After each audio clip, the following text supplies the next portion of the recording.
audible, audible. All right. Hello everybody and welcome to the session. Welcome to chapter number 3, lecture number 1, periodic table यानी कि classification of elements and periodicity in properties. Please let me know in chat box, am I clearly audible and visible to all my students? All good, all good. Hi, good evening everyone. Black screen तो नहीं दिख रही है ना अभी? All good. एक minute रुको, मैं भी चेक कर लेती हूँ. चेक कर लेना पड़ेगा भाई. Hi good evening everyone. कैसे हो आप लोग? मिल रहे हैं हम संडे के बाद, है ना. सीपीपी सॉल्व करने की कोशिश करी हमारे बच्चों ने. हाँ, सीपीपी मिली, सॉल्व करी आपने, मिल गई थी ना. हाँ जी भाई, तो सीपीपी सॉल्व जरूर करना चैप्टर 2 की, ठीक है. इंपॉर्टेंट है, क्वेश्चंस इंपॉर्टेंट है, अच्छे से ट्राई करना. कुछ क्वेश्चंस आपको लेंदी दिखेंगे, है ना, बट अच्छे क्वेश्चंस है, उसमें बढ़िया क्वेश्चन है. इनफैक्ट कुछ क्वेश्चंस उसमें कॉम्पिटिटिव बेस्ड भी हैं, ठीक है. तो ट्राई जरूर करना सीपीपी को, ठीक है. चलो, all right. Good evening to all my बच्चा party. Good evening Maithili, Hasari, Janvi, Shreya, और कौन है हमारे पास? Akanksha, Alisha, Sonima, Suhani, Purnima, Antara, Devashree, okay, Navya, hi Ujjwal, hi everyone, good evening. Let's get started with one of the very beautiful, प्यारा सा चैप्टर. 6 मार्क्स का होता है ये चैप्टर आपके में, 6 मार्क्स का ये चैप्टर होता है, ठीक है. अच्छा, एक और चीज, 9th क्लास में चैप्टर था आपके में, डिलीटेड होगा, है ना. पढ़ के आए हो ये चैप्टर आप क्लास 9th में? यस और नो एक बार बताना, क्योंकि ये चैप्टर आपकी क्लास 9th में हुआ करता था, पर वो डिलीटेड सिलेबस में हो गया था ना कोरोना के बाद से. तो आई गेस ये चैप्टर किसी ने पढ़ा नहीं होगा, है ना. बट बहुत इंटरेस्टिंग चैप्टर है, मजेदार है, और बहुत लेंदी या भयानक तो नहीं कहेंगे हम इसको. हाँ, कुछ चीजों में आपको यहाँ पे बहुत ध्यान देना पड़ेगा, जैसे कि बहुत सारी चीजें एड ऑन हो जाती हैं जब आप इलेक्ट्रोनेगेटिविटी पढ़ोगे, इलेक्ट्रॉन एफिनिटी, है ना, आयनाइजेशन एनर्जी. तो कुछ खैर यहाँ पे ऐसे टॉपिक्स हैं जिन्हें आपको बहुत डेप्थ में जानना पड़ता है. बट यस, चैप्टर मजेदार है ना. नहीं पढ़ा ना, चलो कोई नहीं. तो मजेदार तरीके से हम पढ़ेंगे इस चैप्टर को. One of the very interesting chapter बेटा, और नोट्स बनाते चलना साथ में. ये इनऑर्गेनिक केमिस्ट्री का चैप्टर होता है. मतलब ये इनऑर्गेनिक, देखो 3 पोर्शन होता है केमिस्ट्री में. एक होता है फिजिकल केमिस्ट्री, एक ऑर्गेनिक और एक इनऑर्गेनिक, है ना. जैसे आपने चैप्टर 1-2 पढ़ा, वो फिजिकल केमिस्ट्री में आता है, जो न्यूमेरिकल बेस्ड चैप्टर्स होते हैं ज्यादातर, है ना. फिर इनऑर्गेनिक होता है जो हमारे पूरे पीरियोडिक टेबल से रिलेटेड होता है ना, एलिमेंट्स, कंपाउंड्स, इन सबसे रिलेटेड होता है. और इस चैप्टर में आपको थ्योरी बहुत इंपॉर्टेंट होती है, कुछ एक्सेप्शंस इंपॉर्टेंट होते हैं. एक्सेप्शंस बहुत काम की चीज होती है इनऑर्गेनिक केमिस्ट्री में, ठीक है. फिर उसके बाद ऑर्गेनिक केमिस्ट्री आता है ऑफ कोर्स, जिसके आपके केवल 2 चैप्टर्स है, ठीक है. तो ऐसे केमिस्ट्री डिवाइड होती है 3 पोर्शंस में. तो ये इनऑर्गेनिक का एक चैप्टर है. मेक श्योर नोट साथ में हमेशा बनाते हुए चलना है इसमें. और जितनी भी चीजें आपको बोली जाए ना कि ऐसा होता था पर ऐसा होगा, या ऐसा कुछ भी एक्सेप्शन टाइप ऑफ थिंग मिल जाए, या कोई रूल मिल जाए, उसको हाईलाइट करते हुए चलना अपनी ही नोट्स में, क्योंकि वो बहुत इंपॉर्टेंट होगा, ठीक है. तो इसमें बहुत थोड़ी थोड़ी चीजें होती है जो बहुत नजर होता है ना, नजर हटी दुर्घटना घटी, वैसा वाला चैप्टर है. तो आपको बहुत छोटे छोटे पॉइंट्स को दिमाग में रखना पड़ेगा. With that let's get started with अपना प्यारा सा चैप्टर. पहले ये बताओ यार मैम, ये पढ़ते क्यों है? नहीं मतलब एक सेकेंड, ये पीरियोडिक टेबल ये पढ़ने की जरूरत ही क्या पड़ी हमें? एलिमेंट्स को क्लासिफाई करने की जरूरत क्या पड़ी, ये सोचो भाई. मान लो आज के टाइम पे कितने एलिमेंट्स है, कोई बताएगा चैट बॉक्स में? आज के टाइम पे कितने एलिमेंट्स हैं जो डिस्कवर हो चुके हैं? डिस्कवर बोलो है, कितने एलिमेंट्स हैं आज के टाइम पे, ठीक है. तो यार देखो, एलिमेंट्स को क्या जरूरत थी कि भाई एक चैप्टर बना दिया गया, एलिमेंट्स को कहीं रखने की जरूरत है? क्या लेना देना इस चीज से मैम? हाँ, ये करने की जरूरत पड़ी कैसे होगी? चलो ठीक है, अब इमेजिन करो. इमेजिन क्या करो, शायद तुम में से कुछ लोगों के साथ ऐसा होता भी है ना. क्या बात है. कुछ बच्चों ने सही आंसर दिया, कुछ बच्चों ने गलत आंसर दिया. तो आज के टाइम पे बेटा 118 एलिमेंट्स हो चुके हैं हमारे पास. कुछ लोग 108 लिख रहे हैं. चलो सुनो ध्यान से, अब मेरी बात को ध्यान सुनो. तुम स्कूल से घर आए, तुमने बोला मम्मी मेरी केमिस्ट्री की कॉपी नहीं मिल रही है. अच्छा, किचन में रखी होगी, किचन में ढूंढ दो मम्मी. ऐसा होता है क्या कभी? मम्मी मुझे ना क्या कहते हैं, मुझे ना पेन नहीं मिल रहा है, फ्रिज में रखा होगा शायद. हाँ, है ना. मम्मी यार ये बताओ, मेरी ना नई वाली शर्ट नहीं मिल रही, वॉशरूम में रखी होगी, देख के आता हूँ मैं, है ना. मम्मी वॉशरूम में साबुन नहीं मिल रहा. अरे मम्मी वहां जाओ, मेरा क्या कहते हैं टेबल बनी हुई है ना जिसमें कॉपी किताबें रखी है, वहां पे रखा होगा साबुन. ये सुन के कुछ अटपटा सा लगा, मतलब ये कोई बात हुई? हाँ, ये कोई बात तो थोड़ा समझ में नहीं आई.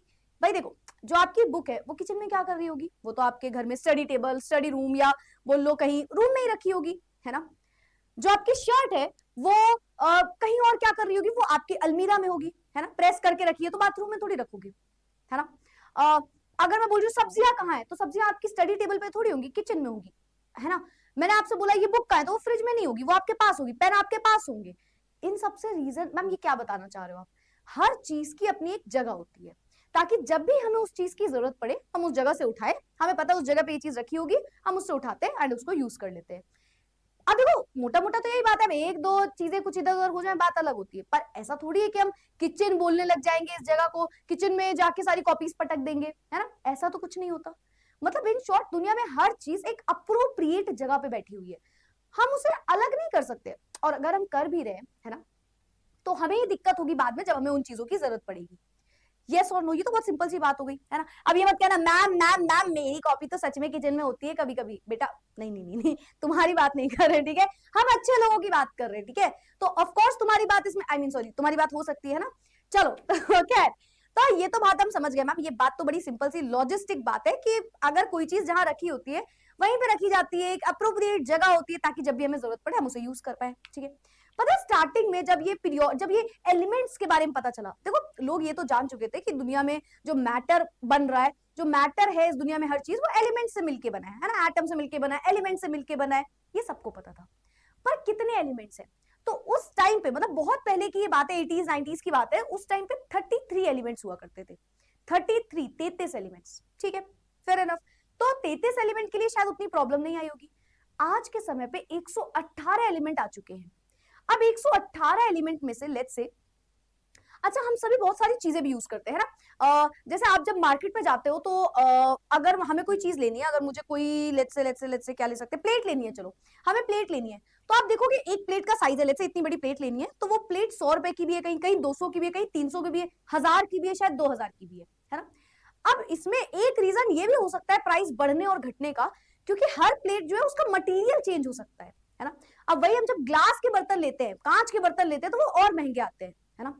हम सिलिकॉन के बर्तन ले सस्ते हो, प्लास्टिक के बर्तन लो और सस्ते आएंगे, तो हर एक मटेरियल अलग अलग है ना। तो अब हमें देखो, कभी कोई किसी चीज एलिमेंट से मिलके बना है, कोई किसी एलिमेंट से मिलके बना है, यूज तो हर चीज हो रही है ना। तो मतलब हो सकता है मुझे जब सस्ती चीज बनानी है तो मुझे एक सस्ता मटेरियल की जरूरत है, और जब मुझे महंगी चीज बनानी है मुझे महंगे मटेरियल की जरूरत है।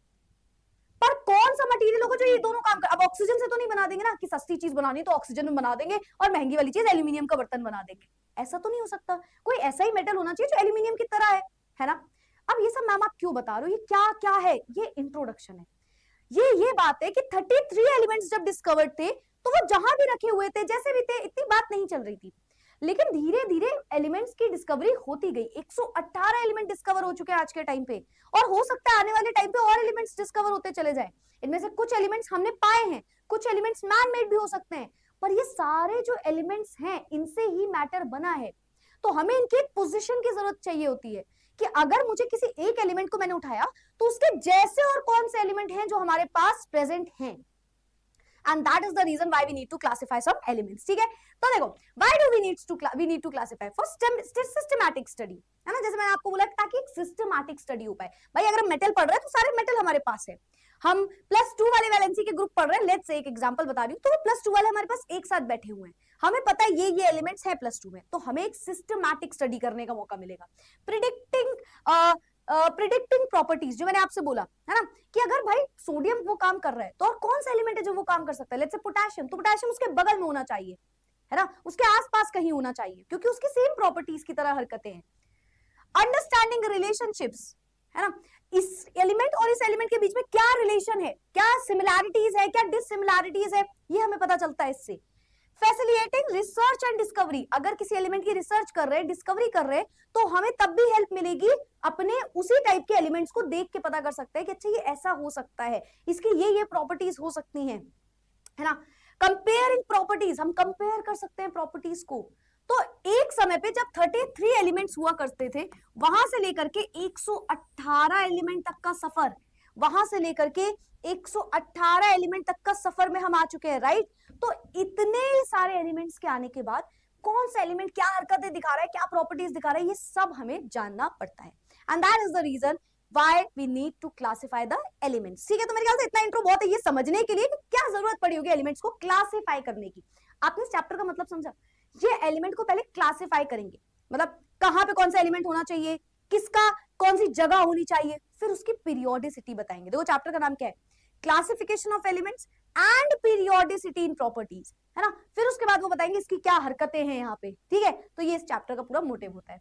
Moving forward, next we have classification में देखो हमारे पास अलग अलग साइंटिस्ट आएंगे, है ना, केमिस्ट आएंगे, वो क्लासिफाई करेंगे, ठीक है। तो हमारे पास कुछ क्लासिफिकेशन का तरीका होगा, क्लासिफिकेशन का हमारे पास कुछ तरीका होगा, जिसमें से पहले हमारे पास आएंगे लेवोशियस क्लासिफिकेशन, लेवोशियस क्लासिफिकेशन, ठीक है, क्लासिफिकेशन। उसके बाद हमारे पास आएगा डोब्रीनियर ट्रायड, या स्पेलिंग वगैरह देख लेना ना, डोब्रीनियस ट्रायड। उसके बाद हमारे पास आता है न्यूलैंड ऑक्टेव्स, ठीक है। फिर हमारे पास आएंगे Mendeleev's periodic table, Mendeleev's periodic table. उसके पास हमारे पास आएगा new form of periodic table, long form of periodic table, जिसे आप मोजले पीरियोडिक टेबल बोलते हो, ठीक है, new form of periodic table, या चलो नाम ही लिख देते हैं मोजले periodic table, new form of periodic table, ठीक है। तो हमें अलग अलग क्लासिफिकेशन पढ़ने हैं, तो अलग अलग लोग आएंगे, वो अपने अपने हिसाब से बात बताएंगे, ठीक है। कहीं स्पेलिंग मिस्टेक हुई हो तो देख लेना।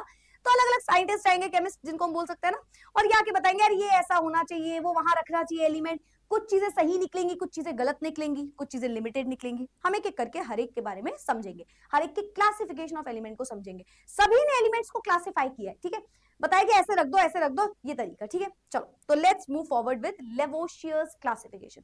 अब देखो ये बहुत पहले की बात है, 80s की बात है ना, 1789 1880 के आसपास की बात है। तो हमारे पास एक केमिस्ट आते हैं, वो कहते हैं भाई भाई भाई एक सेकेंड, एलिमेंट्स को क्लासिफाई करना है ना, क्लासिफिकेशन मतलब अलग अलग करके रखना है ना, कितने एलिमेंट्स है हमारे पास आज के समय पे। तो इनके समय पे टोटल 33 एलिमेंट्स हुआ करते थे, 33 एलिमेंट्स हुआ करते थे। इन्होंने बोला कोई गल ना भाई, बहुत आसान है, बहुत आसान है। देखो लेवोशियर जी ने बोला, लेवोशियस क्लासिफिकेशन, लेवोशियर, पहले स्पेलिंग देख लेते हैं, रुक जाओ, हाँ ठीक है, लेवोशियस, ठीक है, लेवोशियस क्लासिफिकेशन। इन्होंने बोला कि यार एक सेकेंड, हमारे पास एलिमेंट्स कितने हैं अभी के टाइम पे, कितने एलिमेंट्स थे इनके टाइम पे मैम, 33 एलिमेंट्स, 33 एलिमेंट्स, ठीक है। इन्होंने बोला भाई बहुत आसान है, एलिमेंट्स दो तरीके से हम रख सकते हैं, हम इन एलिमेंट्स को दो तरीके से रख सकते हैं, एक और दो, ठीक है। पहला तरीका है कि मेटल्स है एलिमेंट, या तो मेटल्स है कोई, या तो नॉन मेटल्स है, खत्म बात, खत्म खत्म खत्म खत्म। कोई क्लासिफिकेशन में मेहनत नहीं करनी है भाई, हमें इतना क्या दिमाग लगा रहे हैं हम। दो ही तरीके के एलिमेंट होते हैं, एक जो मेटल है, जो मेटल है, मेटल की प्रॉपर्टी क्या होती है, जैसे कि वो लस्ट्रस होंगे, शाइनी होंगे, है ना, वो डक्टिलिटी वाली प्रॉपर्टी होगी, डक्टाइल होंगे, है ना, वो मैलिएबल होंगे, मैलिएबल होंगे, ठीक है। और क्या होगा उनमें, और क्या होगा उनमें, वो इलेक्ट्रॉन, अच्छा मेटल की एक और प्रॉपर्टी होती है कि मेटल जो होता है वो इलेक्ट्रॉन लूज करता है ना, ये सारी और भी बहुत सारी प्रॉपर्टी एंड सो ऑन, है ना, इलेक्ट्रिकल कंडक्टिविटी होगी, है ना, ये सारे काम करेंगे भाई। तो एक हमारे ऐसे एलिमेंट हैं जो ऐसी प्रॉपर्टी दिखा रहे हैं, और कुछ हमारे पास ऐसे एलिमेंट्स हैं जो नॉन लस्ट्रस है ना, नॉन लस्ट्रस है ना, they are not ductile, not ductile, they are not malleable, they gain electron, they are not good conductor of electricity, poor conductor of electricity, poor conductor of electricity, है ना, whereas metals are good conductors of electricity and so on। तो इन्होंने बोला दो ही तरीके के elements होते हैं, एक मेटल्स एक नॉन मेटल्स। अच्छा ठीक है, खैर बात उस समय पे इतना कुछ बवाल नहीं कर सकते थे क्योंकि सिर्फ 33 एलिमेंट्स थे, है ना, 33 एलिमेंट्स आए थे उस टाइम पे। तो हमने बोला ठीक है, हो सकता है कि दो ही तरीके के भाई एलिमेंट्स होते हैं, एक मेटल और एक नॉन मेटल। अब आप बेटा खुद से सोचो, क्या ये क्लासिफिकेशन सही होगा आज के समय पे, या बल्कि उस समय पे भी कुछ ऐसे एलिमेंट्स थे जो मेटल नॉन मेटल के जगह कोई और प्रॉपर्टी दिखाते थे, ठीक है। तो ये तो खैर एकदम करेक्ट नहीं है ना, the classification is not so correct. हम इसे क्या बोलेंगे, हम बोलेंगे मैम ये तो ड्रॉबैक आ गया ना, यहाँ पे तो ड्रॉबैक आ गए। ये जो बात बोल रहे हैं कि दो ही तरीके के एलिमेंट्स होते हैं, एक मेटल एक नॉन मेटल, तो तीसरे तरीके के एलिमेंट कहां गए, what about metalloids, metalloids, where should we place the metalloids? Metalloid सबको पता है, मेटलॉइड्स का मतलब होता है मैम जिनमें मेटल और नॉन मेटल दोनों की थोड़ी थोड़ी प्रॉपर्टीज होती है ना, बोरॉन, एल्यूमिनियम, ये वाले एलिमेंट्स जो अपने होते हैं। तो भाई मेटलॉइड्स का क्या करें, उन्हें कहाँ रखें? पोजीशन ऑफ मेटलॉइड्स क्या होगी? क्योंकि आपके हिसाब से दो ही तरीके के एलिमेंट है, मेटल, नॉन मेटल।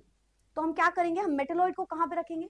तो भाई सबसे बड़ा डिसएडवांटेज तो यही है ना? यस और नो, यस और नो, एग्जैक्टली। सबसे बड़ा डिसएडवांटेज तो यही हो गया कि आप बोल रहे हो एलिमेंट दो ही तरीके के होते हैं, पर हमें पता है एलिमेंट्स दो से ज्यादा तरीके के होते हैं। Also noble gases, noble gases. ओ भाई साहब क्या बात कर रहे हो आप? नोबल गैसेस समझ रहे हो, वो रिएक्टिव नहीं होती, इनर्ट होती है, इनर्ट गैसेस। कहां रख दे उसको, सर पे रख दे हम उसको? सोचो, मेटल की प्रॉपर्टी दिखा नहीं रहे, नॉन मेटल की प्रॉपर्टी दिखा नहीं रहे, तो हम इनको कहां रखेंगे? ऑल्सो उस टाइम पे सिर्फ 33 एलिमेंट्स थे, more elements got discovered, more elements आगे चलते चलते डिस्कवर होते गए, जिनमें से बहुत सारे एलिमेंट्स ऐसे थे जो सारे एक जैसी प्रॉपर्टी नहीं दिखा रहे थे। अच्छा एक बात बताओ, तुम्हें क्या लगता है सारे मेटल की प्रॉपर्टी सेम होती है? हाँ कई हद तक सेम होती है, पर एग्जैक्ट सेम तो नहीं होती, कुछ कुछ चीजें डिफरेंट भी होती होंगी। तो उन्हें भी तो उसमें और क्लासिफिकेशन और वाइड रेंज में क्लासिफिकेशन की जरूरत पड़ी।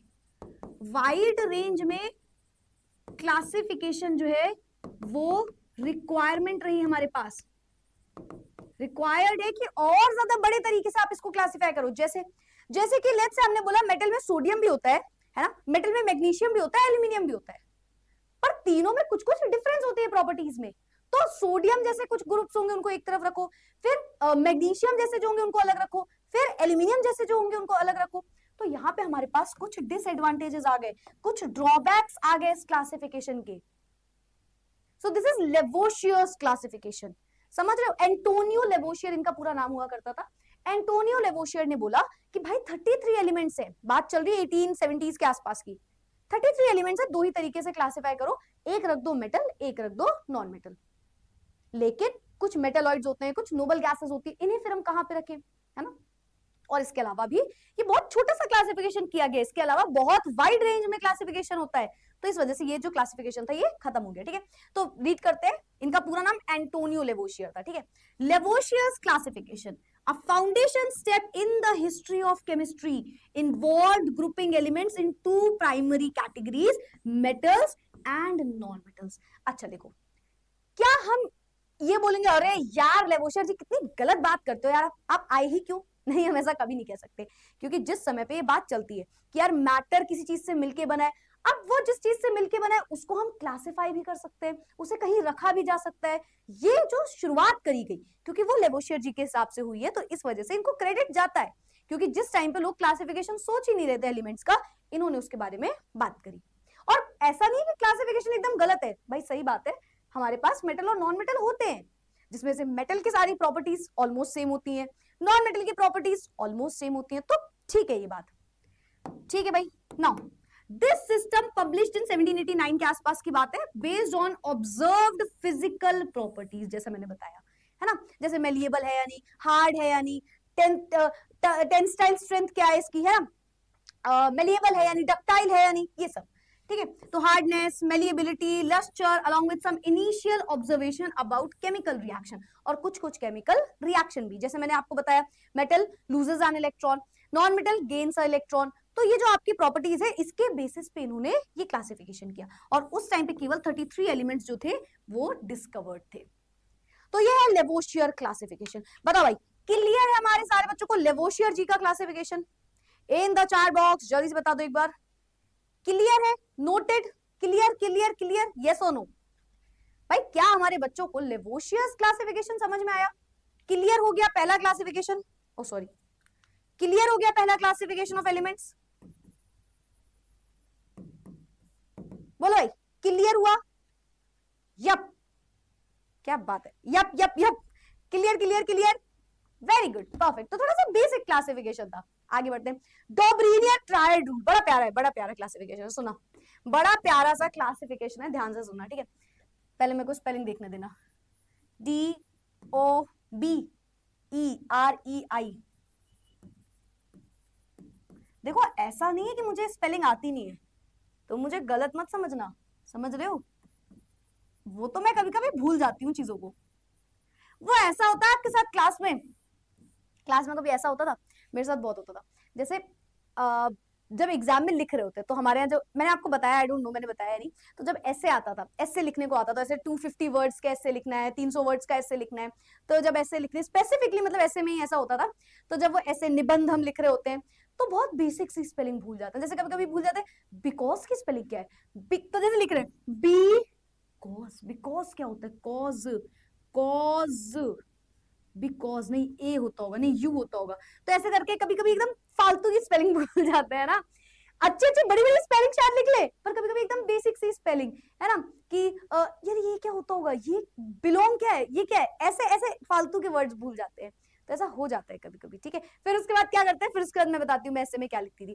फिर मैं ऐसे इसके ऊपर कट लगाती थी, और फिर आगे इसी से मिलता जुलता जो सकता है, for that reason, for that reason. तो बिकॉज हटाना पड़ता था क्योंकि हमें उसकी स्पेलिंग नहीं याद आ रही है। कैसे तुम्हारे साथ ऐसा होता है यार, या आप लोग के साथ कभी होता है कि ऐसा कोई एक वर्ड होता है जो बहुत बेसिक होता है पर उसकी स्पेलिंग भूल जाते हैं वहां पे। अस मोमेंट हो गया ये, है ना, वही मतलब मेरे साथ तो बहुत हो जाता था यार ये, है ना, हो जाता था एग्जैक्टली exactly. ठीक है यार, अस मोमेंट हो गया ना, ये हो जाता है, मेरे साथ भी हो जाता है, ठीक है। तो इसीलिए मैं कह रही हूँ कि ये ऐसे, और साइंटिस्ट वगैरह की स्पेलिंग तो थोड़ा सा वैसे भी देख लेना होता है। चलो, डॉब्रीनियर्स क्लासिफिकेशन। अच्छा, डॉब्रीनियर क्लासिफिकेशन बड़ा मजेदार क्लासिफिकेशन है, बहुत प्यारा क्लासिफिकेशन है। डॉब्रीनियर जी ने कहा कि यार एक सेकेंड एक सेकेंड एक सेकेंड, मैं मतलब अच्छा उस टाइम के हिसाब से बहुत ही बेहतरीन क्लासिफिकेशन आप बोलना इनको, ठीक है। इनके क्लासिफिकेशन को हम बेहतरीन क्लासिफिकेशन बोलेंगे, मतलब बड़ी अजीब सी चीज बताई, एक तरीके से कह लो जादू। समझ रहे हो, जादू टाइप का है। इन्होंने बोला भाई मैं तुमको एक मैजिक दिखाता हूँ। मैजिक मतलब ट्रायड उठाओ, ट्रायड मतलब तीन तीन एलिमेंट्स का सेट उठाओ, एलिमेंट्स उठाओ तीन तीन, तीन तीन एलिमेंट्स के सेट उठाओ, थ्री थ्री एलिमेंट्स के सेट उठाइए, ठीक है। ऐसे एलिमेंट्स को तीन तीन सेट में डिवाइड कर लो। जैसे तीन एलिमेंट यहाँ हो गए एक्स वाई जेड, है ना, तीन यहाँ पे हो गए ए बी सी, तीन यहाँ पे हो गए एम एन ओ, ठीक है, कुछ भी मैंने बोला क्या बोलते हैं एच आई जे, ऐसे तीन तीन एलिमेंट के सेट उठाइए आप, ठीक है। लोगों ने कहा ठीक है भाई, ठीक है ठीक है ठीक है, समझ गए आपकी बात, हम आपकी बात समझ गए। तीन तीन के सेट उठाने, तीन तीन के पेयर उठा लो, पेयर उठा लो, सेट उठा लो, कुछ बोल लो, तीन तीन की पेयरिंग करिए एंड उठा लीजिए। हमने बोला ठीक है। अब तो लेट्स से एक एग्जांपल के साथ ही समझते हैं, एक एग्जांपल, ठीक है। इन्होंने जो एग्जांपल दिया उसी को उठाते हैं। एक बड़ा प्यारा सा एग्जांपल से ये बात समझा रहे थे। उस एग्जांपल में था लिथियम, पोटेशियम और सोडियम, ये तीन तीन के आप सेट उठाइए। हमने कहा ठीक है। फिर तो उन्होंने बोला आप सुनना क्या करना, ये जो तीन तीन के सेट आपने उठाए ना, इसके बाद आपको क्या करना है, तीन तीन के सेट उठाओ, तीन तीन की पेयरिंग करो, और उन एलिमेंट्स के elements are arranged in increasing order of their atomic mass, ठीक है। मतलब इन्होंने जो एलिमेंट्स उठाए वो उनके increasing order of atomic mass में थे। मतलब लिथियम का एटॉमिक मास लेट्स से कुछ है, तो उससे ज्यादा सोडियम का है, फिर उससे ज्यादा पोटेशियम का है, increasing order of atomic mass. Dobereiner classification में आपने जो एलिमेंट्स उठाए हैं वो हमने लिए हैं इन देयर, एलिमेंट्स जो हैं उनको हमने अरेंज किया है in their increasing order of atomic weight, लिख लो या मास लिख लो, ठीक है। Increasing order of atomic mass में हमने इनको रखा हुआ है। मतलब अगर इसका मास कुछ है तो इसका मास, सोडियम का मास उससे ज्यादा है, फिर पोटेशियम का उससे ज्यादा है, increasing order of atomic mass, ठीक है। तो ट्रायड का मतलब है तीन, तो तीन तीन एलिमेंट्स को उठाया in their increasing order of atomic mass, ठीक है। Elements were arranged, three elements were taken and they were arranged in their increasing order of atomic mass। Bar bar repeat करूंगी, बहुत इंपॉर्टेंट लाइन है, आपको कई classification में ये line याद रखनी है, ठीक है। तो ठीक है मैम, समझ गए हम। अब the sum of the masses of the periphery elements, the sum of the masses of the corner element बोल लो। ये जो corner elements है ना, इनके masses का जब आप एवरेज सम निकालते हो, it is equal to the mass of the middle element. फिर से बोलो मामा, आप क्या बोला आपने, इन्होंने बोला द सम या एवरेज सम लिख लो direct, average sum of masses of two corner elements is equal to the mass of middle element. ओ भाई साहब, सोच रहे हो कितनी अलग सी बात है। मतलब ये बोल रहे हैं जब आपने तीन तीन एलिमेंट्स उठाए तो उसमें जो आप कॉर्नर के एलिमेंट के मासेस का सम निकालोगे ना, तो वो बराबर आ जाएगा हमेशा बीच वाले एलिमेंट के। सोचो कितनी बड़ी बात है। आप किसी तीन एलिमेंट को उठा रहे और वो तीन एलिमेंट की सिमिलर प्रॉपर्टीज है इनके हिसाब से। मतलब जब हम ये तीन एलिमेंट देखेंगे इनकी सेम प्रॉपर्टी होगी, फिर तीन एलिमेंट उनकी सेम प्रॉपर्टी, फिर तीन एलिमेंट उनकी सेम। जैसे आपने मेटल देखा था कि मेटल की सेम प्रॉपर्टी है, फिर नॉन मेटल की सेम प्रॉपर्टी है, वैसी कहानी है। और यहाँ पे तीन तीन एलिमेंट केवल उठाने हैं और उसमें लास्ट के मतलब जो हमारे पास कॉर्नर एलिमेंट है उनके मासेस का जब हम सम कर रहे हैं, एवरेज सम निकाल रहे हैं, तो हमेशा मिडल वाले का मास दे रहे हैं। चलो इसको करके देखते हैं, हम इसको एक एग्जांपल से ही करके देखते हैं, ठीक है। तो हमने बोला ठीक है मैम, हमने ले लिया लिथियम सोडियम पोटेशियम, ठीक है। लिथियम का मास कितना होता है 7, पोटेशियम का मास कितना होता है, पोटेशियम का मास कितना होता है 39, है ना। तो एवरेज सम निकालिए, एवरेज सम कॉर्नर एलिमेंट्स का क्या आएगा 7 + 39 डिवाइडेड बाय 2।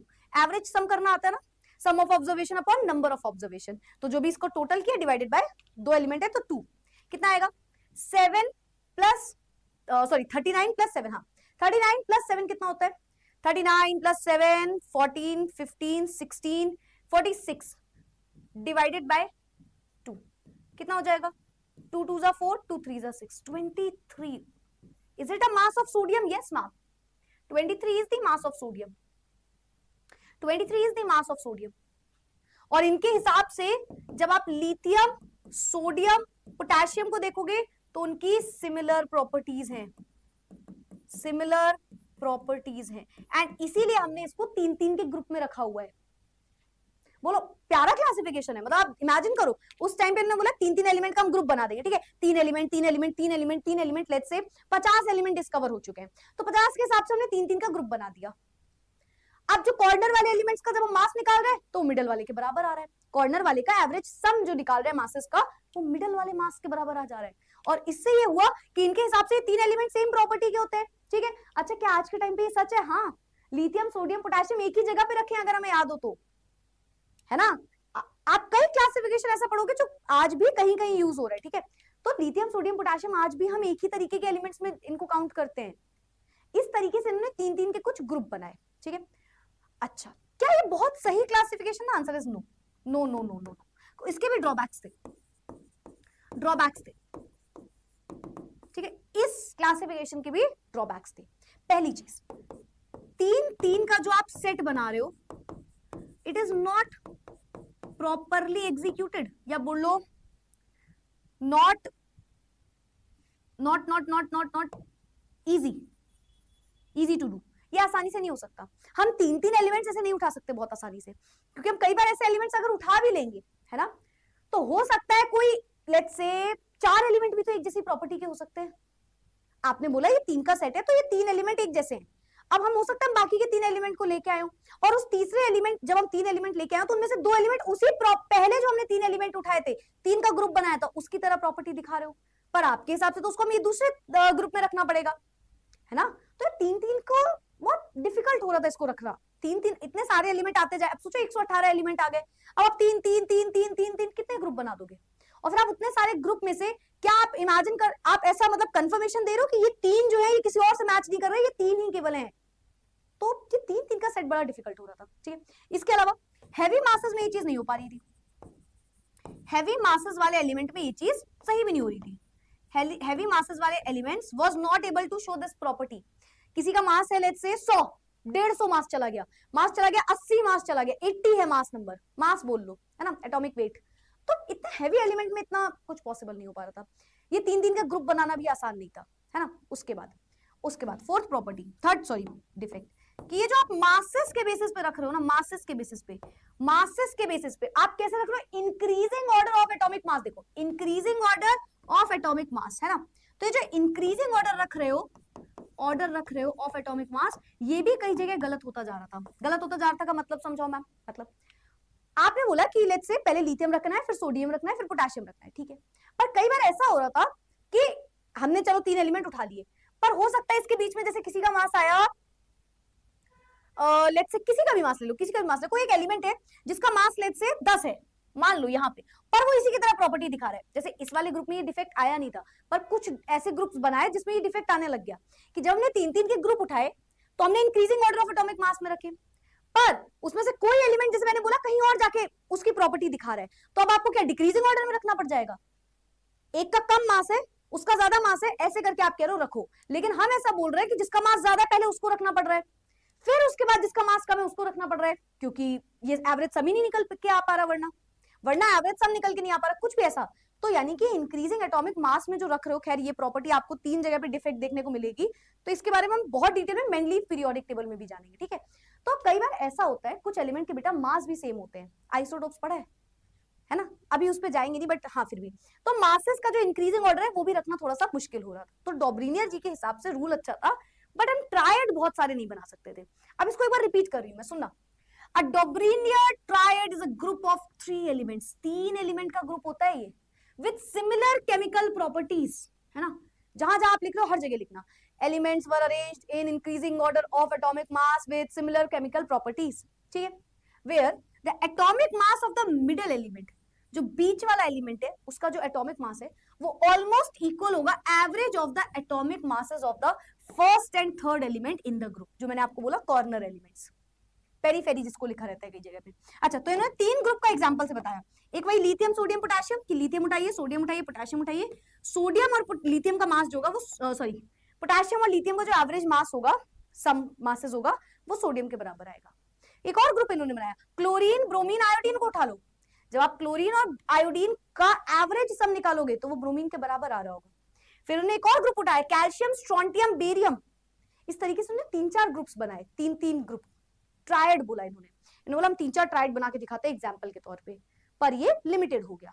चलो भाई, clear clear clear clear clear clear clear, yes और no in the chat box, in the chat box फटाफट से वापस से। डॉब्रिनियर ट्रायड क्लियर हुआ हमारे बच्चों को, समझ में आया क्या मतलब है? बताओ बताओ जल्दी से बताओ, क्लियर है हमारे बच्चों को? Dobereiner triad, is this clear? Perfectly clear हुआ?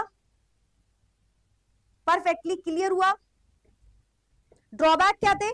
ड्रॉबैक बता दिए, सारे ड्रॉबैक बता दिए कि भाई पहले तो इन्होंने 3-3 के सेट में 3-3 के केमिकल प्रॉपर्टी सेम हो ऐसे उठा के रखना डिफरेंट है ना, केमिकल सेम केमिकल प्रॉपर्टीज वाले 3-3 के सेट को उठाना मुश्किल हो जाता है। जैसे हो सकता है 3-3 का सेट बन गया, कॉर्नर एलिमेंट के एवरेज मास का सम जो है वो मिडिल के बराबर भी आ गया, पर उनकी केमिकल प्रॉपर्टीज कुछ अलग थी, है ना। तो ऐसे 3-3 का सेट बनाना मुश्किल होता जाता है। उसके बाद जैसे जैसे एटॉमिक मास बढ़ता है वैसे वैसे ये जो रूल है ये कई हद तक खत्म होता जाता है, लग ही नहीं रहा होता ये रूल, हैवी एलिमेंट भी हो ही नहीं रहा कि कॉर्नर के मासेस का सम या फर्स्ट और थर्ड के मासेस का सम मिडल के बराबर आ जाए, हो ही नहीं रहा कई कई में तो, है। उसके बाद इंक्रीजिंग ऑर्डर ऑफ मास में जो रखा जा रहा है वो एक गलत प्रॉपर्टी होती है, गलत तरीका होता है, ठीक है।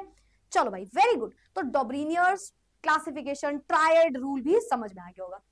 अब आते हैं न्यूलैंड्स क्लासिफिकेशन, प्यारा अभी सुनना। अब हम आते हैं न्यूलैंड ऑक्टेव्स, न्यूलैंड ऑक्टेव्स, है ना। न्यूलैंड क्लासिफिकेशन बोल लो, न्यूलैंड ऑक्टेव्स बोल लो। चलो अब इस क्लासिफिकेशन को ध्यान सुनना, ठीक है। तुमने सुना सा रे गा मा पा धा नी सा, है ना, बस वैसे ही, ठीक है। तो इट्स सा रे गा मा पा धा नी सा, सा रे गा मा पा धा नी सा, सा नी धा पा गा रे, क्या था जो भी था, तो सा रे गा मा पा धा नी सा। भाई ये 8 नोट्स हैं म्यूजिकल, है ना, 8 म्यूजिकल नोट्स। ये क्या है? ये है 8 म्यूजिकल नोट्स। नहीं नहीं, मेरा गाने का मन नहीं है ना, ऐसा नहीं है मेरा गाने का मन है, ठीक है, लेकिन यही न्यूलैंड ऑक्टेव की कहानी है। देखो पहले तो न्यूलैंड ऑक्टेव्स में भी वही same definition, elements were arranged in increasing order of their atomic weights, ठीक है ना। तो इन्होंने 8-8 के ग्रुप उठाए, इन्होंने डॉब्रिनियर जी का क्लासिफिकेशन देखा, अच्छा 3-3 के ग्रुप उठा रहे हो, नहीं नहीं यार मुश्किल हो जाएंगी चीजें, 8-8 के ग्रुप को उठाओ, ठीक है। Elements were arranged in increasing order of atomic weight या एटॉमिक मास, वही सेम लाइन, ठीक है। यहाँ पे भी increasing order of atomic mass में रखा जाता है ना, इसका एटॉमिक मास कम, फिर ज्यादा, फिर ज्यादा, फिर ज्यादा, इस तरीके से। ठीक है, ठीक है। और सिमिलर केमिकल प्रॉपर्टीज दिखा देते हैं ना, 8 के ग्रुप्स बनाए जाते हैं इस बार, 8 के ग्रुप्स वर मेड जिनमें सिमिलर केमिकल प्रॉपर्टीज थी, physical chemical properties almost similar आ रही थी। ठीक है, इन्होंने 8 के ग्रुप बनाए, ऑक्टेव्स, 8 के ग्रुप बनाए, और इस जो ग्रुप बना रहे हैं उसमें बोल रहे सिमिलर केमिकल फिजिकल प्रॉपर्टीज देखने को मिल रही है। ठीक है, तो अब इसमें क्या है मैम, ट्विस्ट बताओ, बढ़िया मजेदार बताओ क्या हुआ। सुनो, सा के बाद 8वां एलिमेंट सा आ रहा है, देखो 8वां नोड बोल लो यहाँ पे ना, तो 1 2 3 4 5 6 7 8, यानी कि फर्स्ट और 8 आपस में सिमिलैरिटी दिखा रहे हैं। म्यूजिकल नोट जब हमने देखा तो हर पहला और आठवां म्यूजिकल नोट जो है वो रिपीट हो रहा है, वो सिमिलर हो रहा है ना, बस यही है न्यूलैंड ऑक्टेव। इन्होंने बोला हम 8 के ग्रुप बनाएंगे और हर पहला और 8वां एलिमेंट देख लेना मैच कर जाएगा, उस पहले और 8वें एलिमेंट की प्रॉपर्टीज सेम होंगी, फिजिकल केमिकल प्रॉपर्टीज सेम होंगी, और उसका ग्रुप बन जाएगा। इनमें का एग्जांपल, मैं तुम्हें एग्जांपल देता हूं। इन्होंने बोला मैं भाई तुमको इस बात का प्रूफ दे सकता हूं। अब एग्जांपल देखिएगा ध्यान से, हमने उठाया एग्जांपल में लिथियम सोडियम, नहीं मतलब एटॉमिक नंबर के हिसाब से भी उठा सकता है यहाँ पे ना, एटॉमिक वेट इंक्रीजिंग में होना चाहिए। ठीक है, तो लिथियम के बाद क्या होता है, beryllium, boron, carbon, nitrogen, oxygen, फिर उसके बाद फ्लोरीन नहीं। ठीक है, lithium, beryllium, boron, carbon, nitrogen, oxygen, कितने हो गए, 1 2 3 4 5 6। ठीक है, उसके बाद आता है क्या क्या क्या क्या, फ्लोरीन, है ना, फ्लोरीन। फिर उसके बाद नियॉन नहीं, उसके बाद सोडियम, मैग्नीशियम, एल्यूमिनियम। ठीक है, उसके बाद सिलिकॉन, फास्फोरस, सल्फर। ठीक है, कितना हो गया, 15 16 हो गया ना, 17 इज क्लोरीन। ठीक है, इस तरीके से 8 एलिमेंट रखे। मैम एक सेकेंड, पहली चीज आपने कुछ एलिमेंट नहीं रखे, हाँ मैंने बोला रुक जाओ, उन्होंने भी नहीं रखे थे। ठीक है, मैंने नहीं, उन्होंने नहीं रखे। ठीक है, अब देखना, हर पहला और 8वां एलिमेंट देखो 1 2 3 4 5 6 7 8, हर पहला और 8वां एलिमेंट इनके हिसाब से सिमिलैरिटी दिखाता है। यस और नो, अच्छा बताओ आज के टाइम पे। यस मैम, लिथियम सोडियम कई हद तक प्रॉपर्टी सेम रखते हैं, इनफैक्ट आज हम जो पीरियोडिक टेबल पढ़ते हैं उसमें सेम जगह पे ही तो रखे हुए हैं दोनों। यस, अच्छा बेरिलियम के लिए 8वां एलिमेंट मैग्नीशियम है, बिल्कुल सिमिलैरिटी होती है। बोरॉन से देखो तो बोरॉन अगर 1 बोलोगे तो 2 3 4 5 6 7 8, बोरॉन के लिए एल्यूमिनियम 8th एलिमेंट है, सेम प्रॉपर्टीज होती है। यस, कार्बन के लिए सिलिकॉन, नाइट्रोजन के लिए फास्फोरस, ऑक्सीजन के लिए सल्फर, फ्लोरीन के लिए क्लोरीन। तो हर पहले और 8वें एलिमेंट में आप देखो similarity in their properties will be shown, similar property. आप खुद से सोचो ना, अगर हमने लिथियम पहला एलिमेंट माना तो 8वां एलिमेंट सोडियम आ रहा है, हमने बेरिलियम पहला एलिमेंट माना तो 8वां एलिमेंट मैग्नीशियम आ रहा है, हमने बोरॉन पहला एलिमेंट माना तो 8वां एलिमेंट एल्यूमिनियम आ रहा है, और हाँ इनमें प्रॉपर्टीज सेम दिखती हैं। तो elements were arranged in increasing order of atomic mass, हमने increasing order of atomic mass पे एलिमेंट्स को रखा है ना, तो हमने ये देखा कि 8 के ग्रुप में सिमिलर केमिकल प्रॉपर्टीज देखने को मिल रही हैं, उनकी प्रॉपर्टीज सेम है, कुछ ऐसा नहीं कि वो सिर्फ हवा में बातें हो रही हैं, सच है ये बातें सच है, आप आगे बढ़ोगे अभी भी सही है ये एलिमेंट्स। लेकिन फिर भी ड्रॉबैक्स पे ड्रॉबैक्स, समझ रहे हो तुम। पहला ड्रॉबैक समझो, पहला drawback, noble gases were not placed, noble gases were not placed in this classification, लिख लेना in this classification noble gases were not placed। अच्छा गलती नहीं है, कई noble gases डिस्कवर भी नहीं हुई थी, तो आपके हिसाब से अब तो पूरा ऑक्टेव्स के क्या हम नॉनेव्स बोल दे इसको, तो ऑक्टेव्स की जगह हम क्या इसको नॉनेव्स बोल दे, हाँ क्योंकि फिर तो 9th एलिमेंट हो जाएगा। अगर मैं यहाँ पे नियॉन रख दूं तो ये 9th एलिमेंट हो जाएगा ना, तो इन्होंने नोबल गैसेस ही नहीं रखी हुई है, नोबल गैसेस को रखा ही नहीं हुआ है, पहली गलती। ठीक है, पहली गलती हो गई, तो अगर नोबल गैसेस नहीं है तो आपका तो ऑक्टेव्स ही बिगड़ गया ना पूरा। ठीक है, नंबर 2, 8 के ग्रुप को भी उठाना डिफिकल्ट हो रहा था, है ना, 8 के जो ग्रुप्स हम उठा रहे हैं, it is difficult to form 8 के ग्रुप्स, डिफिकल्टी फेस करनी पड़ रही है। 8 8 के ग्रुप नहीं उठ पा रहे, क्योंकि आपके हिसाब से जो मैं 8 है, एक ग्रुप में 8 एलिमेंट्स आप उठा रहे हो, है ना। तो हमने 8 का एक ग्रुप बनाया, 8 एलिमेंट उठाया, एक ग्रुप बनाया, फिर 8 उठाया, एक ग्रुप बनाया, फिर 8 उठाया, एक ग्रुप बनाया। पर वही सेम कहानी कि जब 3 3 के ग्रुप बना रहे वैसे ही सेम दिख रहा है। कुछ एलिमेंट ऐसे भी तो हो सकते हैं, लेट्स से 5 एलिमेंट सेम चीजें दिखा, 8 में से सिर्फ 5 एलिमेंट है जो एक जैसी प्रॉपर्टी दिखा रहे हैं, छठा एलिमेंट दिखाई नहीं रहा। अब तो पूरी पूरी पूरी ऑक्टेव गलत हो गई ना आपके हिसाब से।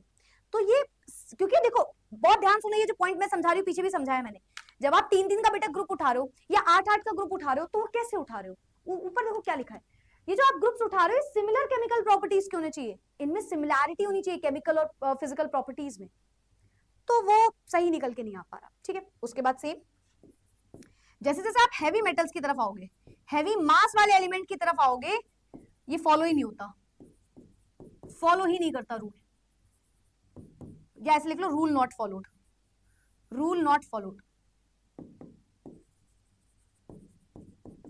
लेट्स से मैंने आपसे बोला जैसे ये पता 40 एलिमेंट तक सही था, 40 एटॉमिक मास, मतलब कैल्शियम तक ये प्रॉपर्टी सही आ रही थी। कैल्शियम के ऊपर जब आप जाते हो, हैवी मेटल्स की तरफ बढ़ते हो, तब ये प्रॉपर्टी गलत हो जाती है। जैसे किसी का मास है 70, 80, 90, तब ये प्रॉपर्टी सही हद तक देखने को नहीं मिल रही। हैवी एलिमेंट्स जो होते हैं या हैवी मासेस वाले जो एलिमेंट्स होते हैं वो ये प्रॉपर्टी ही नहीं दिखाते, वो ये फुलफिल नहीं कर पा रहे होते जो चीजें लिखी हुई है। ठीक है, तो एक ड्रॉबैक इनका ये भी था। तो दिस वाज न्यूलैंड्स ऑक्टेव्स। एक और बार समझो इसको, एक और बार समझो। Newland arranged elements in order of increasing atomic mass and observe that the 8th element had properties similar to the first in each group। पहला और 8th एलिमेंट की प्रॉपर्टी सेम होगी, पहले और 8th की प्रॉपर्टी सेम होगी, पहले और 8th की प्रॉपर्टी सेम होगी। जैसे सा रे गा मा पा धा नी सा, तो इसमें जो सा और सा आ रहा है ये हमेशा सेम आ रहा है। वैसे ही जब हम एक पीरियोडिक टेबल में 8 8 का ग्रुप उठाते हैं ना, तो पहले और 8th एलिमेंट की प्रॉपर्टीज में सिमिलैरिटी देखने को मिलती है। ठीक है, so this was Newland octaves. ठीक है मैम, आगे देखो, he compared this pattern to octaves in music where the 8th note has the same name as the first. बता दिया मैंने आपको, जो पहला और 8वां नोट है वो एकदम बराबर होगा। नाउ ये जो लॉ है, ये जो आपने पूरा बताया इन्होंने, it was mostly applicable to the lighter element, है ना, and did not always hold for all the element. Same बात मैंने बोली कि जब आप हैवी मेटल्स की तरफ जाते हो, हैवी एलिमेंट्स की तरफ जाते हो, हैवी मास वाले एलिमेंट्स की तरफ जाते हो, तो ये फॉलो ही नहीं हो रहा होता, ये रूल ही गलत हो जाता है उस समय पे। ठीक है, आगे, Newland also assumed that there were 56 elements. Newland ji के टाइम पे 56 एलिमेंट्स डिस्कवर हुए थे। जो एलिमेंट्स डिस्कवर्ड है वो 56 एलिमेंट्स है केवल। अब 118 एलिमेंट आ चुके हैं, तो ये बात कई हद तक गलत हो जाएगी। कहां गए कहां गए कहां गए, हाँ, which was later proven incorrect with the discovery of new elements। बताओ भाई, लिख दो लिख दो लिख दो, कंजूसी मत करना इसको लिखने में। क्या हमारे बच्चों को न्यूलैंड ऑक्टेव्स क्लियर हुआ? क्या हमारे बच्चों को न्यूलैंड ऑक्टेव्स क्लियर हुआ?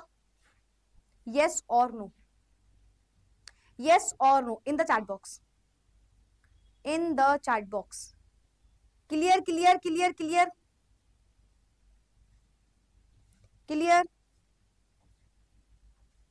Exactly, perfect, very good very good very good. Note करते जा रहे हो ना साथ में बच्चा? देखो मैं लिख रही हूं तो मैं लिख रही हूं, तब तो टाइम निकल ही रहा है ना, तो नोट करते हुए चलना, सब कुछ, हर एक चीज नोट करते हुए चलना इंपॉर्टेंट है। ठीक है,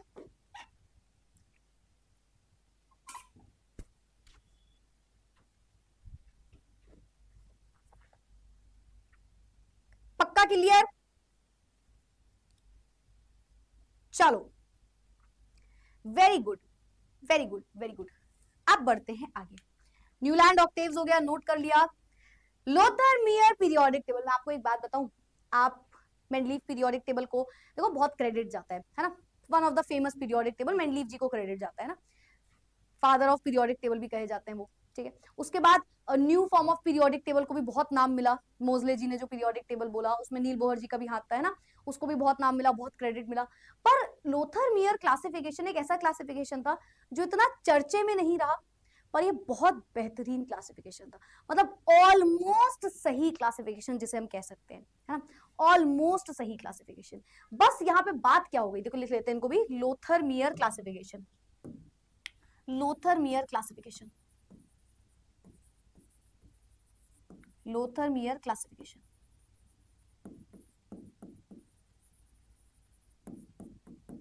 ठीक है, तो मतलब ये भी बहुत बेहतरीन क्लासिफिकेशन था, बस यहाँ पे इतना नाम नहीं हुआ, मतलब ऐसे आज के टाइम में बहुत सारे लोग याद भी नहीं रखते, पर वन ऑफ द एकदम correct classification, one of the correct classification, मतलब ऑलमोस्ट सही चीजें इन्होंने बताई थी, वो लोथर मियर ने बताई थी, बहुत बेहतरीन, बहुत ही अच्छे तरीके से उन्होंने क्लासिफाई किया था, बस थोड़ी सी गलती कर दी थी। इन्होंने एलिमेंट्स को, इन्होंने बेसिकली एक ग्राफ प्लॉट किया, एक ग्राफ प्लॉट किया, ठीक है, इन्होंने एक ग्राफ तरीके से बनाया, और ग्राफ किसके बीच का बनाया, ग्राफ बनाया, ग्राफ प्लॉट किया between atomic volume versus atomic मास या एटॉमिक वेट, है ना। देखो हमें पता है केमिस्ट्री में मास और वेट एक ही होता है, तो मैं इसलिए बोल रही हूँ, कुछ भी आप लिख लो, atomic volume versus atomic mass, ठीक है। तो इन्होंने ग्राफ प्लॉट किया, इन्होंने इस तरीके से ग्राफ प्लॉट किया, ठीक है, ऐसे करके था ये ग्राफ,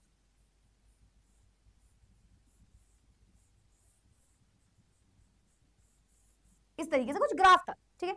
अब इस ग्राफ में कुछ हाईज थे, कुछ लोस थे, है ना, कुछ ऑर्डर था, तो तीन चार तरीके, बल्कि बोलो चार चीजें लिखी गई, चार चीजें लिखी गई इनके क्लासिफिकेशन में, ठीक है, चार चीजें लिखी गई इनके क्लासिफिकेशन में।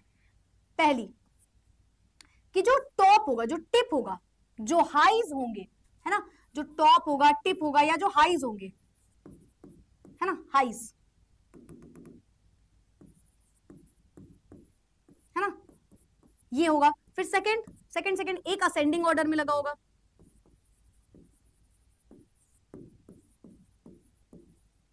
ठीक है, एक डिसेंडिंग ऑर्डर में लगा होगा,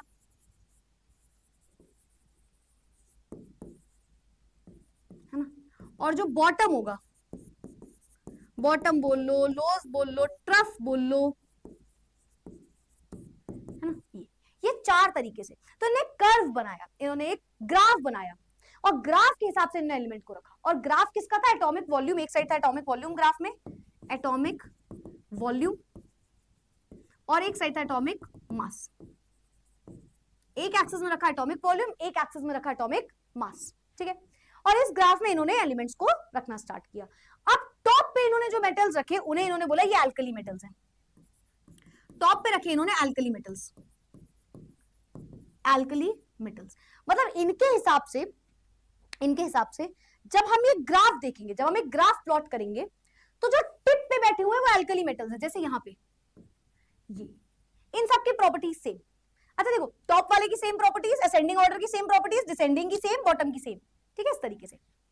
जो असेंडिंग ऑर्डर में बैठे हुए हैं वो हमारे हैलोजेंस होंगे, हैलोजेंस, जो असेंडिंग ऑर्डर में, जैसे ऊपर जाते समय जो मिल रहे हैं,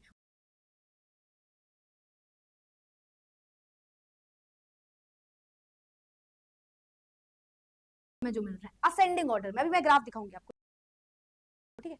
जो डिसेंडिंग ऑर्डर में वो अल्कलाइन अर्थ मेटल्स हैं, अल्कलाइन अर्थ मेटल्स हैं, ट्रांजिशन मेटल्स हैं, ट्रांजिशन मेटल्स हैं, है ना, ट्रफ्स में जो यहाँ पे बैठे होंगे, कहीं पे यहाँ पे कहीं पे बैठे होंगे, ठीक है। तो एक चार तरीके से रखे जाएंगे एलिमेंट्स को चार तरीके से, एक ग्राफ प्लॉट करना है जिसमें हम एक साइड एटॉमिक वॉल्यूम देख रहे हैं हर एलिमेंट का, एक साइड एटॉमिक मास देख रहे हैं हर एलिमेंट का, तो हर एक एलिमेंट का एटॉमिक वॉल्यूम निकालते गए, एटॉमिक मास निकालते गए, और एक ग्राफ बना दिया।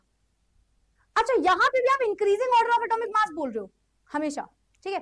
साथ ही साथ चार इन्होंने पोजीशन दी, एक टॉप पोजीशन है, एक बॉटम पोजीशन है, यो गाइस, यो टॉप पोजीशन, बॉटम पोजीशन, फिर बीच में क्या है, ascending order, descending order, top position, bottom position, ascending order, descending order. Top पे बैठे हैं अल्कली मेटल्स, बॉटम में बैठे ट्रांजिशन मेटल्स, असेंडिंग ऑर्डर में बैठे हैलोजेंस, और डिसेंडिंग ऑर्डर में बैठे अल्कलाइन अर्थ मेटल्स, ठीक है। अब इसका ग्राफ देखो, पहले आप इस चीज का ग्राफ भी देख लो आप, ठीक है। ये देखो कुछ ये ग्राफ है, कुछ इस तरीके से ग्राफ है, देखो टॉप पे देखो अल्कली मेटल्स, टॉप पे देखो सोडियम, है ना, पोटेशियम, है ना, रुबीडियम, अल्कली मेटल्स टॉप पे बैठे हैं, ठीक है। फिर उसके बाद नीचे आते टाइम देखो क्या था, असेंडिंग ऑर्डर देख लो, असेंडिंग ऑर्डर में कौन बैठा होगा, हमारे हैलोजेंस, है ना। कहां गया असेंडिंग ऑर्डर, ये देखो ऊपर जा रहे हैं फ्लोरीन, है ना, ऊपर को जा रहे हैं क्लोरीन, है ना, फिर देखो इस तरीके से ऊपर को जा रहे हैं ब्रोमीन, असेंडिंग ऑर्डर। फिर उसके बाद डिसेंडिंग ऑर्डर देखो, डिसेंडिंग ऑर्डर में बैठे होंगे अल्कलाइन अर्थ मेटल्स, नीचे को आ रहे हैं मैग्नीशियम, नीचे को आ रहे हैं, है ना, नीचे कुछ कुछ आपको और भी दिखेंगे, जैसे कैल्शियम नीचे भी बैठा है, ऐसा कोई दिक्कत नहीं है ना, नीचे को आ रहे हैं, नीचे को आ रहे हैं, ऐसे करके हमारे अल्कलाइन अर्थ मेटल्स देखने को मिलेंगे, ठीक है। मैग्नीशियम मिल गया हमारे पास, है ना। इस तरीके से हमारे कुछ कुछ अल्कलाइन अर्थ मेटल्स देखने को मिलेंगे, ठीक है, ठीक है। और सबसे नीचे अगर वो कह रहे हैं देखोगे तो आपको ट्रफ्स में बैठे हुए मिलेंगे ट्रांजिशन मेटल्स। देखो मैंगनीज, कोबाल्ट, निकेल, जिंक, ये सब हमारे ट्रांजिशन मेटल्स होते हैं जो पीरियोडिक टेबल में बीच में आते हैं, है ना, ट्रांजिशन मेटल्स। तो ये इनकी तरीके से ग्राफ है। जो मैंने पिंक कलर से बनाया वो हमारे ट्रांजिशन मेटल्स हैं, जो रेड कलर से मैंने हाईलाइट किए वो हमारे एल्कली मेटल्स हैं, जो ब्लैक कलर से किए हैं वो हमारे एल्कलाइन अर्थ मेटल्स हैं डिसेंडिंग ऑर्डर में, और जो असेंडिंग ऑर्डर में वो मैंने ब्लू कलर से दिखाए जो कि हमारे हैलोजेंस हैं, ठीक है। बहुत बेहतरीन पीरियोडिक टेबल थी। अब आप खुद से सोचो बेटा, कई हद तक चीजें सही है ना, सोचो सोचो। आप एल्कली अर्थ मेटल्स को साथ में रखते हो आज के टाइम पे, आप सारे हैलोजेंस को साथ में रखते हो आज के टाइम पे, आप सारे जो क्या बोलते हैं एल्कलाइन अर्थ मेटल्स है साथ में रखे गए हैं, जो ट्रांजिशन मेटल्स है साथ में रखे गए हैं। बहुत सही पीरियोडिक टेबल, मतलब बहुत सही, सॉरी क्लासिफिकेशन है, कुछ गलत नहीं है इसमें, ठीक है। क्या एकदम सही है मैम? सबसे बड़ा ड्रॉबैक सोचो क्या है, सबसे बड़ा ड्रॉबैक, जो सबसे बड़ी गलती है इसमें, सबसे बड़ा ड्रॉबैक क्या हो सकता है? सबसे बड़ा ड्रॉबैक है मैम एलिमेंट्स को एक ग्राफ में रखना। बेटा 118 एलिमेंट है, तुम ग्राफ बना दो ना, तो इससे अच्छा तुम मत ही रखो उन्हें।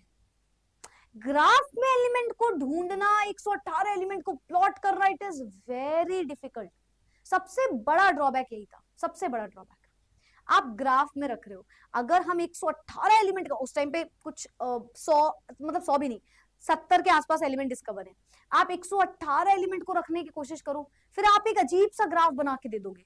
वो ग्राफ बनाना बहुत मुश्किल हो जाएगा, उस ग्राफ को याद रखना बहुत मुश्किल हो जाएगा, उस ग्राफ में क्लासिफिकेशन बहुत मुश्किल हो जाएगा। अब आप टॉप टॉप टॉप देख रहे हो, पर कुछ एलिमेंट्स ऐसे भी होंगे जो आप एल्कली मेटल्स हैं, पर वो एकदम टिप पे नहीं बैठे, वो कहीं नीचे नीचे भी बैठे हुए हैं, जैसे आपने देखा था। तो बहुत ही डिफिकल्ट हो गया एक ग्राफ को पढ़ना, जो सबसे बड़ा ड्रॉबैक था, सबसे बड़ा ड्रॉबैक था। और दूसरा ड्रॉबैक वही एटॉमिक मास। एटॉमिक मास तो हर जगह दिक्कत कर रहा है, देखो एटॉमिक मास, है ना। आप एलिमेंट्स को रख भी रहे हो तो एटॉमिक मासेस के बेसिस पे रख रहे हो, और एटॉमिक मासेस के बेसिस पे करेक्ट ऑर्डर नहीं होता है, जो हम आगे चल के पढ़ेंगे क्यों नहीं होता है, पर एटॉमिक मासेस के बेसिस पे चीजों को रखना डिफिकल्ट होता है, ठीक है। चलो फिलहाल physical properties such as atomic volume, melting point. अच्छा, बहुत सारी फिजिकल प्रॉपर्टी इन्होंने देखी, इन्होंने बॉइलिंग पॉइंट देखा, मेल्टिंग पॉइंट देखा, एटॉमिक वॉल्यूम देखा, है ना, बहुत सारी चीजें देखी। And so were used by Lothar Meyer to create his element table. एक टेबल बनाई, टेबल मतलब ग्राफ के फॉर्म में। When the properties of the elements such as atomic volume, melting point, boiling point were plotted as a function of their atomic weight, he demonstrated that elements with identical properties occupied nearly identical position. जैसे top वाले की same position आ रही है ना, फिर bottom, फिर troughs, फिर उस तरीके से असेंडिंग ऑर्डर, डिसेंडिंग ऑर्डर। तो ये इनके हिसाब से एक तरीका था। Lothermier's linked elements physical properties to the atomic volumes. The Lothermier graph is drawn relating to atomic volume to atomic masses. बता दिया। Alkaline earth metals that are relatively less rich such as beryllium, magnesium, calcium, strontium, barium and so on are located in the descending portion. क्या बोला ma'am ने? Are located in the descending portion. Descending portion देखो alkaline earth metal हमने बोला है ना? Yes ma'am.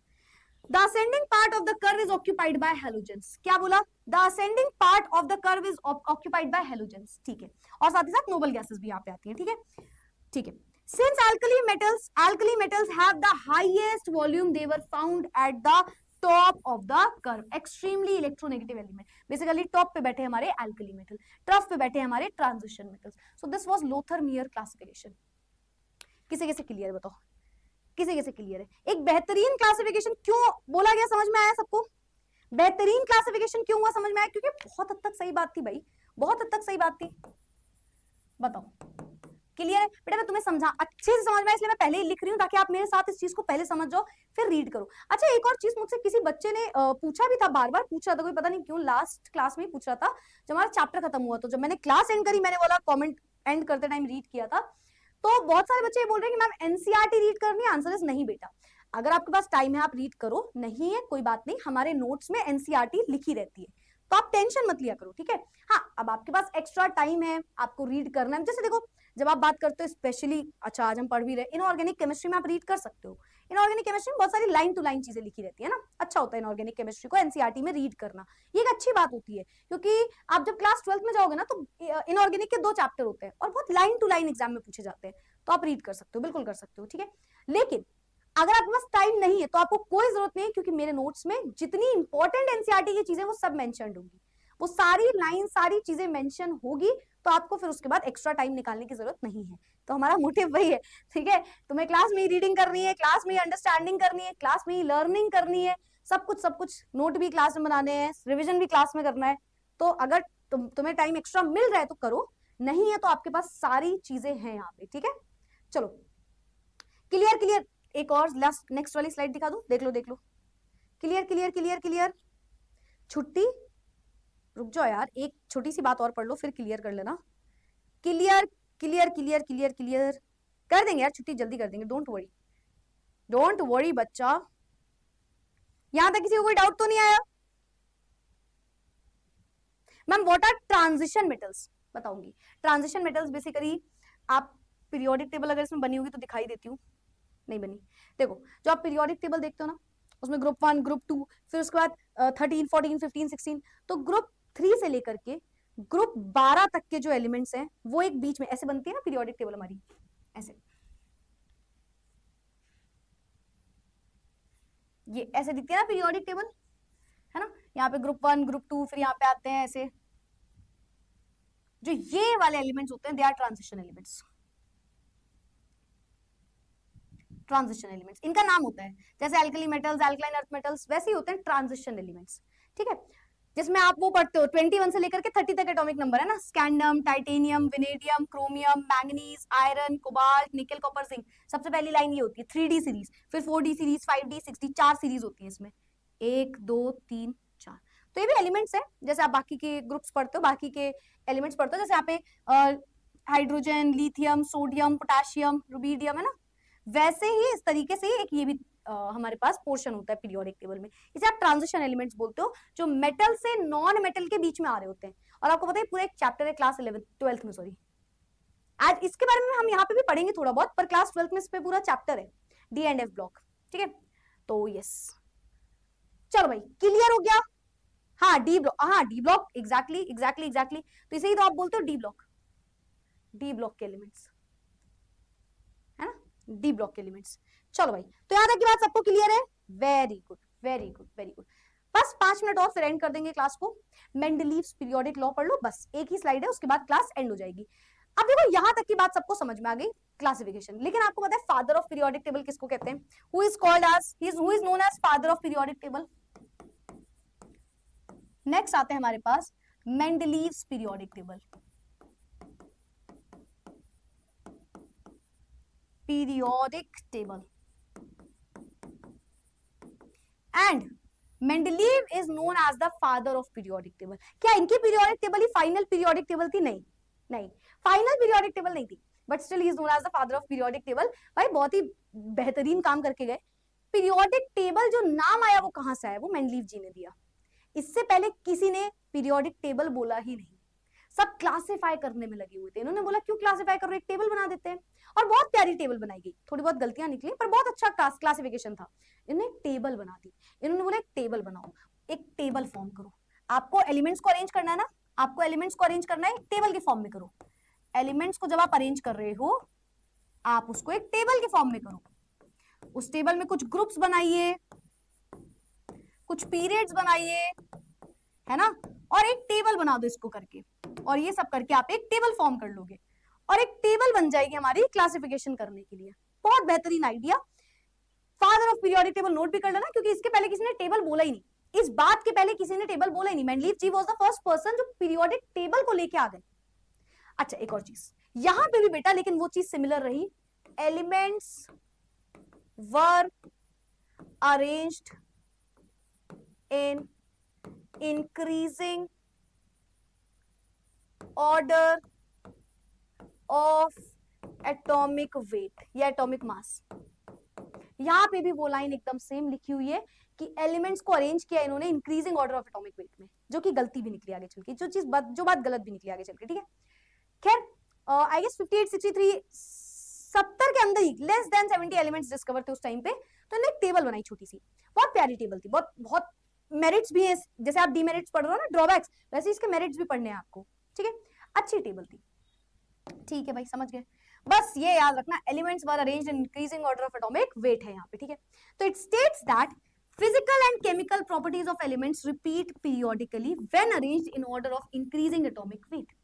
Physical and chemical properties of elements repeat periodically. इसको note करना, ठीक है, इसको नोट करना। क्या बोल रहे हैं? physical and chemical properties were repeated periodically. Periodicity in properties के बारे में पढ़ोगे basically. properties of elements were repeat periodically when arranged in increasing order of atomic weight. तो मतलब वही बात है कि आपने एक पीरियोडिक टेबल बनाया, अब जो एलिमेंट्स हैं उनकी फिजिकल प्रॉपर्टी, केमिकल प्रॉपर्टी वो रिपीट होगा एक के बाद एक रिपीट हो रहे होंगे। और जब आप उनको कब रिपीट होंगे? जब आप उनको रखोगे increasing order of atomic mass में। मतलब पहले कम एटॉमिक मास, जिसका कम एटॉमिक मास है वो यहाँ रखा, फिर उससे बड़ा, फिर उससे ज्यादा, उससे ज्यादा, उससे ज्यादा, ऐसे करके एटॉमिक मास बढ़ेगा, नीचे जाते जाते, आगे जाते जाते एटॉमिक मास हमेशा बढ़ रहा होगा, ठीक है। और एलिमेंट्स की फिजिकल और केमिकल प्रॉपर्टीज जो है वो सेम निकल के आ रही होंगी या रिपीट हो रही होंगी एक के बाद एक। जैसे सोडियम की जो प्रॉपर्टी है वो उसके नीचे क्योंकि आता है लेट्स से पोटेशियम, तो पोटेशियम में भी वो सेम प्रॉपर्टीज है, सिमिलैरिटी होगी, रिपीट हो रहा होगा, रिपीटिशन होगा, रेगुलर रिपीटिशन होगा। बेटा इसी को पीरियोडिसिटी इन प्रॉपर्टीज बोलोगे आगे चल के, तो याद रखना, ठीक है। This means that elements with similar properties will appear after regular interval of increasing atomic weight. जैसे कि ये इनकी पीरियोडिक टेबल थी, देखो ये मेंडलीव जी के हिसाब से पीरियोडिक टेबल थी, समझ रहे हो। बहुत ज्यादा एलिमेंट्स नहीं डिस्कवर थे, पर जितने थे उन्होंने इसको ऐसे रखा। तो जैसे हीलियम है, हीलियम के बाद नियोन है, या चलो ऐसे देख लो, पहले ग्रुप 1 देखो, लिथियम और पोटेशियम, सोडियम आ रहा है, तो एलिमेंट्स की प्रॉपर्टी रिपीट हो रही है या नहीं? देखो लिथियम की जैसी प्रॉपर्टी है उसके बाद रिपीट होगी सोडियम में, वो रिपीट होगी पोटेशियम में, वो रिपीट होगी आगे चल चल के। बेरिलियम की प्रॉपर्टी रिपीट हो रही है मैग्नीशियम में, वो रिपीट हो रही है कैल्शियम में। बोरॉन की प्रॉपर्टी रिपीट हो रही है एल्यूमिनियम में, स्कैंडियम में, इस तरीके से, ठीक है। तो वो क्या बोल रहे हैं? वो बोल रहे हैं this means elements with similar properties will appear after regular interval. एक रेगुलर इंटरवल पे रिपीट हो रहे हैं, देखो एक रेगुलर, ये आया उसके बाद ये वाला, एक रेगुलर इंटरवल हुआ, एक इंटरवल के बाद एक गैप जो आ रहा है, रेगुलर इंटरवल में ये रिपीट हो रही है प्रॉपर्टीज, ठीक है। जब इनको इंक्रीजिंग एटॉमिक वेट में रखा, सभी को इंक्रीजिंग एटॉमिक वेट में रखा गया। 63 जैसे मैंने बोला इसके आसपास एलिमेंट्स यहाँ पे डिस्कवर हुए थे, इनको रोज और कॉलम्स में रख दिया गया, जिसे हम ग्रुप्स और पीरियड्स बोल रहे हैं ना, रोज और कॉलम्स, ये बोल लो चाहे बोल लो रोज और कॉलम्स,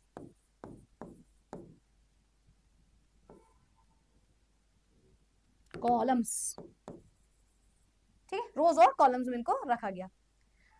तो भाई ये इनकी हिसाब से पीरियोडिक टेबल थी। 63 एलिमेंट्स वर डिस्कवर्ड, लेकिन खैर इनकी एक बहुत अच्छी बात थी, इन्होंने अनडिस्कवर्ड एलिमेंट की जगह बचाई थी, है ना, स्पेसेस छोड़ी हुई थी इन्होंने, स्पेसेस छोड़ी हुई थी फॉर अनडिस्कवर्ड एलिमेंट्स।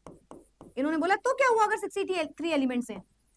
भाई जब आप स्टार्ट करो लेवोशियर जी से तब तो केवल 33 एलिमेंट थे, 33, उसके बाद फिर बड़े 53 आई है, 63, तो ऐसा भी तो हो सकता है आगे भी कुछ एलिमेंट्स डिस्कवर हुए हो, तो उसके लिए भी इन्होंने जगह छोड़ी हुई थी, है ना। बहुत प्यारी पीरियोडिक टेबल थी, of course table periodic table ही इन्होंने बताया, तो इसी वजह से बहुत माना जाता है इनको पीरियोडिक टेबल के लिए, है ना।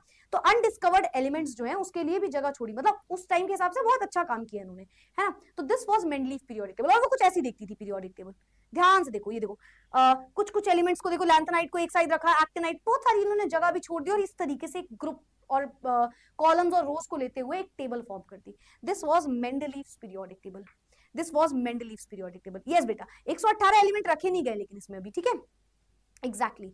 चलो भाई, तो ये था हमारा classification of element. I hope कि ये पूरा क्लासिफिकेशन समझ रहे हो तुम बेटा। पेन डाउन परफॉर्मेंस हो गई आज हमारी, पेन डाउन परफॉर्मेंस हो गई। चलो भाई, तो आई होप आपको ये पूरा क्लासिफिकेशन समझ में आया होगा। अब जो मेंडलीव जी की पीरियोडिक टेबल है उसको अच्छे से रिवाइज कर लेना, क्योंकि इसके बाद हम इनके मेरिट्स और डिमेरिट्स जानेंगे, ठीक है। तो मेक श्योर आने से पहले मैक्सिमम बेटा आपको 15 मिनट लगेगा, पर 15 मिनट रिविजन ही करके आना, 15 मिनट का रिविजन करके आना, ताकि हमें नेक्स्ट क्लास में जो पढ़ना है वो काफी अच्छे से समझ में आए, ठीक है।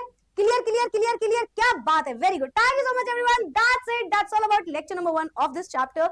मेक श्योर रिवीजन करके आना, चाहे खुद के नोट से कर लेना, चाहे हमारे नोट से कर लेना, नोट्स बनाना और रिवीजन जरूर करना, ठीक है। बस यही होमवर्क तुम्हारा रोज रहता है, बाकी तो मैम तुम्हें सब करवा देंगे, ठीक है। That's it for today, see you in the next class, tata bye bye. फिर मिलेंगे अगली क्लास में कल वापस से विद मेंडलीव पीरियोडिक टेबल के मेरिट्स एंड डिमेरिट्स के साथ। Thank you so much everyone for joining, bye bye, take care, keep studying, keep learning, thank you so much for joining the class, bye everyone।